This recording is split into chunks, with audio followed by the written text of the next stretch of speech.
music is kind of my therapy in many ways. The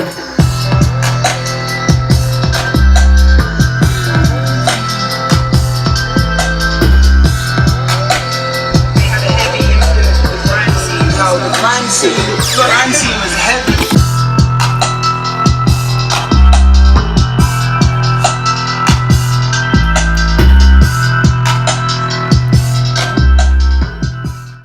This is Christopher Hominick, and this is my home life.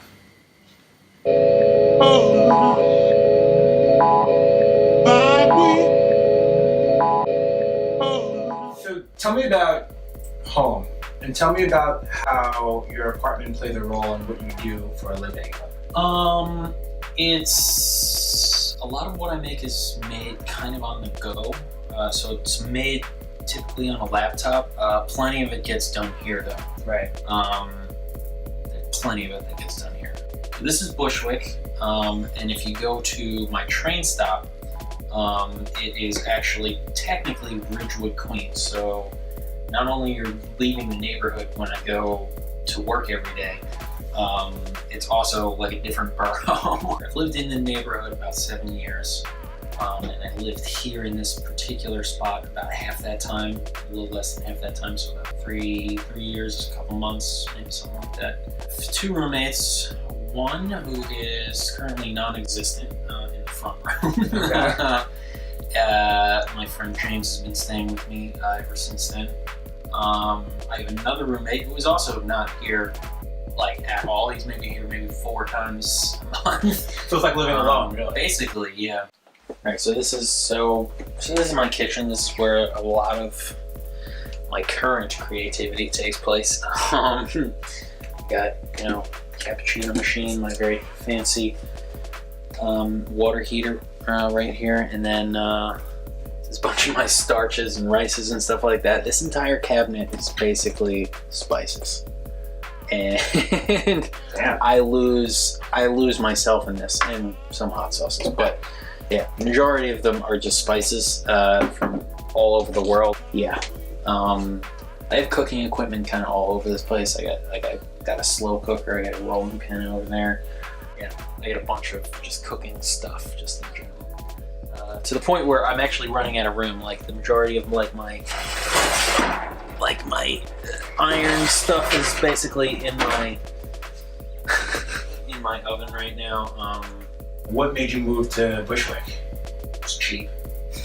Okay. For the most part, but it was home to a lot of fairly creative people who just wanted to just make stuff, which is still true. It's just, I don't even know how to describe it, but it's like I feel like New York in many neighborhoods have kind of turned into like an extended staycation areas. Do you want to see the roof? Because I don't think I mentioned that I have a roof. I mean, most places in Brooklyn have roofs, but if you want to see the roof. Hell yeah. Okay, all right. Let's do that.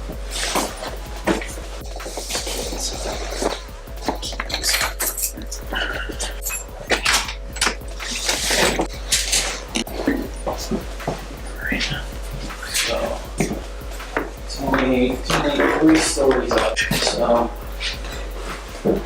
almost there. I don't know who lives here, but they apparently think that the hallway is a storage facility. I don't know why. The pure stuff. Just people stay here after like grad school, or maybe having gone to school here, and they'll stay for like a couple of years and then they'll go back to whatever crap town they're from, really. Which isn't good for New York, just New York and its culture. I mean, this place used to be filled with people who came here to want to make it and just do it until they made it. Oh, so this is, the majority of this is, I think this is like 1/3 of the vinyl that I've ever had. And mostly it's just me going through it and throwing out a bunch of crap. Mostly, Barbra Streisand type records or whatever. If you have 8 of the same Barbra Streisand record, I gotta throw 7 of them out. Probably throw the 8th one out too, because it's Barbra Streisand. It's a lot of classic rock, it's a lot of jazz, Pink Floyd. This is my hip hop. I think I have some fairly underground stuff for the most part, but there's some mainstream stuff in here, I think. These are my dance hall records, dance hall and reggae records. Bunch of that. This is my just dance, it's techno and dubstep and mostly dub grime. How long have you been collecting these records? Collecting records since I was roughly 14, which is when I got my first pair of turntables. Let's go back real quick to the neighborhood and Bushwick, and you talk about the creative people here. How often are you interfacing with people in the neighborhood? Are you finding like other musicians? Are you going to art shows? Are you going to music shows? How has the neighborhood contributed to your creativity? It's contributed a lot in many ways. More recently, from a collective that I used to be a part of. I'm not technically a part of it anymore, but called Earth Tone, and that was like meeting them. That changed a lot of things for just how I looked upon my music and stuff like that. The main person of which used to live with me, and another one used to live across the street. They're still kind of in the neighborhood. They're fairly close. So this was done by my ex-girlfriend. I think it was done mostly with tape and aluminum foil, you can see. And I don't actually know what it is. She made it for me, but it's basically, I think it's inspired by a bunch of anime type work. I have this aversion to DJ culture as it was. I mean, I've been a DJ since I was a little kid, but I don't know, there's just all this just attention on it right now, and I want it to die down a little bit before I might re-dive back into it.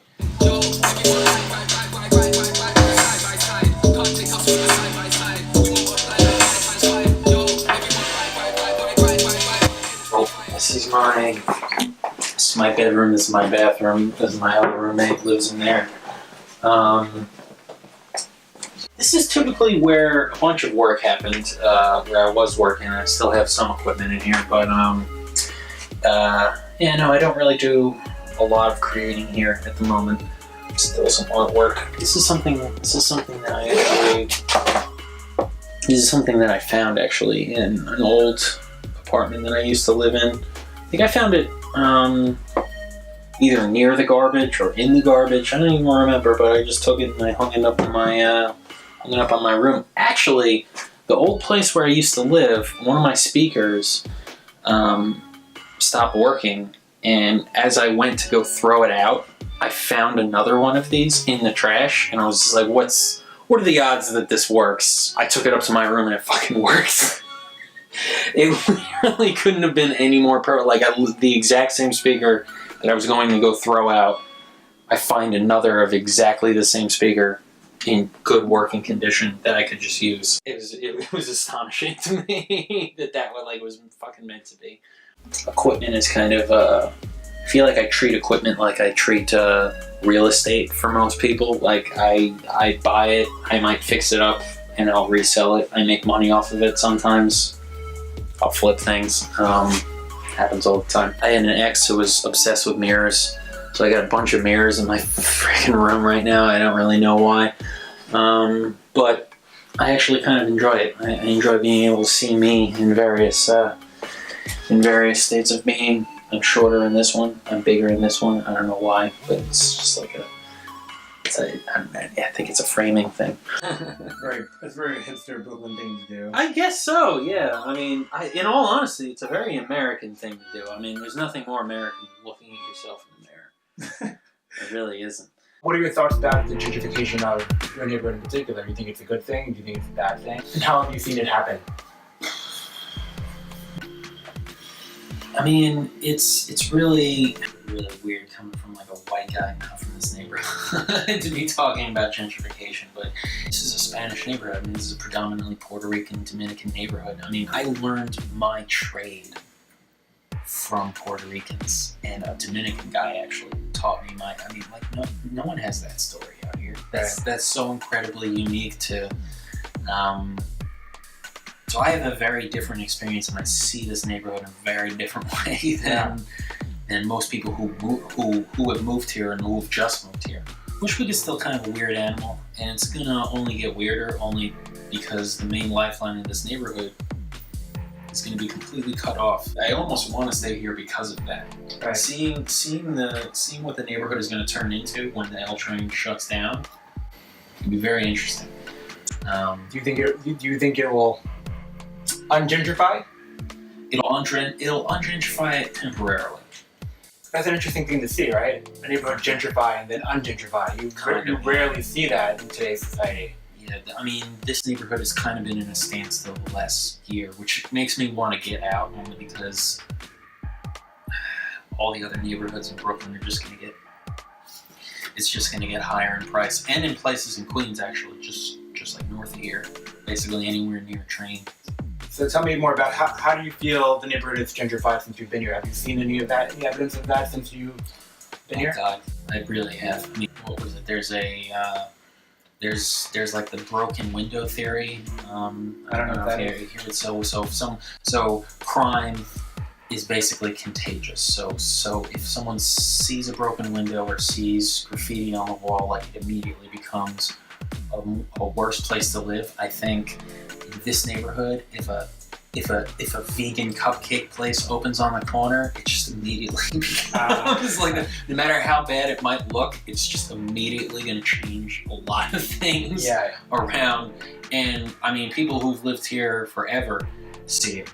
Right. They know it immediately when they see it. Right. They know immediately the second, this gym opens up, or this, the second the menu starts changing in like their favorite restaurant or something like that, they know immediately the gentrifiers are coming. So let me ask you, you've mentioned this is a predominantly Puerto Rican Dominican neighborhood. Do you ever feel out of place or walking around as a white man, tall white man, curly hair, glasses? Like, do you ever feel like people are looking at you weird or don't want you in their neighborhood? Yeah, I guess I get a little bit of that. In some parts more than others, but for the most part, it's not that bad. The only place I can really recall that maybe is in, I think, Brownsville or something like that. Because white people do not go to Brownsville. Put up, yo, that's all we do. Loving them and show them all we do. All we do. Step on them in a size 10 booty. Shoulda never treat it like dice. Load it, bust them with doula in front of your Julie. Release your balls and your body start moving. The Cosby's comedy, but them a act rudy. Pull up in your oblongata. Ask anybody upgrade them in this show. Them I never love slaughter. We have the wickedest flow from early. Out of this world and an arcade. Park up pussy. Translate that to pussy. All this over the summer I'm parking. Gotcha, my carry them me talking. Free up the herbs and girls when I walk in. Analyze and take heat when I'm buzzing. Analyze big money, sitting no bargain. I don't like none of them. You will never see me part with them. The beak of the eagle, the beep on them. I'll fight for the family without of them. Disrespect to the piss out of them. Show no grave, me the gift for them. Girlfriend, belly me the gift for them. In the bus, in the belly, we pull it out of them.